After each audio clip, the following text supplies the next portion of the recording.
Hi, I'm Hal Varian. I'm the Chief Economist here at Google. Google uses an auction system to rank the ads that appear in the search results page and to determine the cost for each ad click. In this talk, I'll take you through a general overview of how the ad auction works. First and foremost, Google users want ads they see to be relevant. They don't want to be bothered with ads that aren't closely related to what they're searching for. And advertisers want to show relevant ads so users will actually click on them.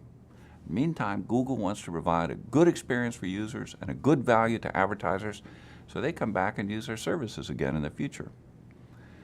Now, I'd like to walk you through what a traditional auction looks like. Say we have 4 advertisers competing for space on the search results page, and each has indicated a different amount they're willing to pay for a user to click their ad and visit their website. $4, $3, $2, and $1.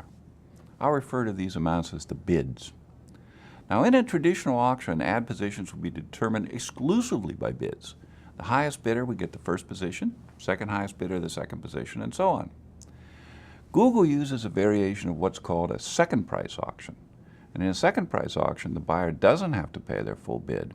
They only have to pay the amount of the next highest bidder below them.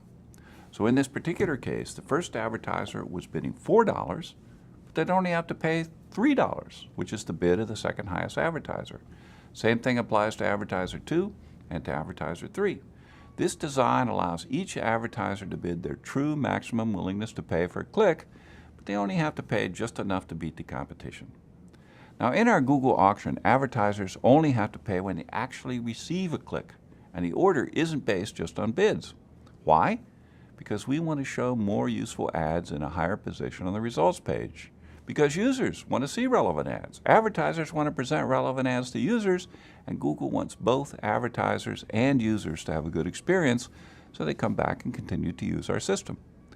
So we consider some other factors in addition to an advertiser's bid. The first factor is your expected click-through rate. This is our prediction of how often your ad will be clicked on when it's shown. All across Google, we rely on user feedback to drive decision making, and user click-through rates tell us what Google users really respond to. By allowing users to vote with their clicks, we have millions of people who are helping us to decide which ads are best for each search query. The next factor is your ad's landing page experience. An ad is only useful to a user if the landing page it leads to helps them find what they're looking for. A highly relevant landing page yields a higher score. What does a high-quality landing page look like? Well, it should have relevant and original content that helps a user complete their task. It should be easily navigable and be transparent about the nature of your business, how your site interacts with a visitor's computer, and how you intend to use a visitor's personal information. Another factor that's involved is ad relevance. Google determines ad relevance by analyzing the language in your ad to determine how well it relates to the query. This is a way to measure the ad's relevance to the user's search and to make sure that only useful ads are shown. It also prevents advertisers from simply paying their way onto search that's unrelated to their product or service. Your expected click-through rate, the landing page experience, and the ad relevance are all factors that describe the quality of your ad. We also consider the expected impact of any ad formats that may show with your ad.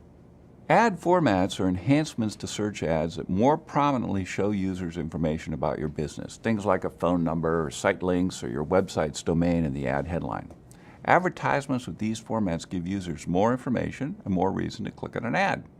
So Google combines your bid with multiple quality factors, the click-through rate, the landing page, the ad relevancy, as well as the expected impact of ad formats to calculate a score for your ad called ad rank.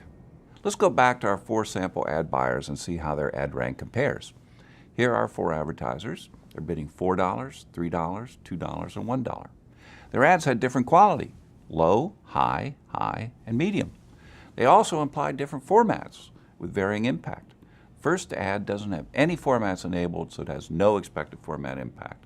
The second ad is only eligible for one format and has a low expected format impact.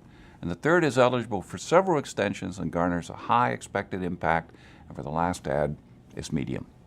So in this example, the first ad has an ad rank of 5. Next ad has an ad rank of 15. Third has an ad rank of 20, and the last ad has an ad rank of 8.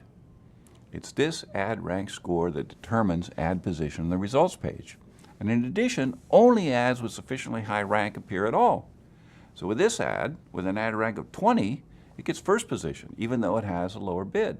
Why? Because of its quality and formats.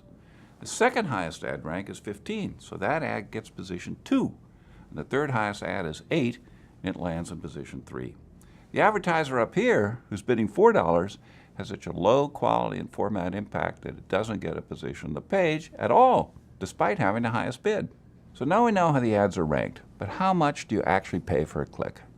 Well, you pay the minimum amount that's necessary to maintain your position and any formats that are shown with your ad. So let's get back to our ad rank table and talk about the advertiser in position 1. He's competing with the advertiser in position 2. So the amount he has to pay is going to be just enough to beat the ad rank of the advertiser in position 2. For example, although he bid $2, he could have bid as low as, say, $1.73, and he would still have outranked the advertiser immediately below him. So that's what he'll pay for a click, $1.73. Similarly, the amount that advertiser in position 2 has to pay is the minimum needed to beat the ad rank of the advertiser in position 3, and so on down the page. So in this example, the top-ranked advertiser winds up paying less than what he was actually willing to pay for a click. And it's the same for the other advertisers as well. All right, let's talk about how advertisers can influence their cost per click and ranking in the auction. By improving your quality or adding ad formats, you can potentially improve your ad position. You could also end up paying a lower cost per click. So let's take a look at the advertiser in position 2. Suppose she improves her ad landing page. Now her ad rank goes up to 18. Her position here doesn't change, but what happens to how much she pays per click? Before, even though she bid $3, she only needed to bid, say, $2.68 to beat the ad rank of the advertiser immediately below her. So that's what she paid, $2.68. But now that she's improved the quality of her ad, assuming everything else stays the same, she could have bid as low as, say, $2.42 to beat the advertiser below her. So her cost per click goes down to $2.42. Why? Because the price an advertiser pays is partially based on her ad quality. Now imagine this advertiser wants to move to a higher position. So she increases her bid to $3.50. Now her ad rank goes up to 23. That's enough to give her a highest ad rank and to move her into position 1. And what does she pay? The amount that would be just enough to beat the ad rank of 20 below her. Assuming everything else stays the same, that might be, say, $3.38 in this particular case. So to wrap up, why do we handle ad ranking and pricing this way? Like I said at the beginning, it all goes back to the ecosystem Google, our users, and our advertisers all live in. When users see better ads, they're happier, and they're more likely to actually click on those ads, and that makes advertisers happier, which makes Google happy, because with happy users and happy advertisers, we get more people using our system. If you have more questions or want more information, please visit adwords.google.com/support. And thanks for your attention.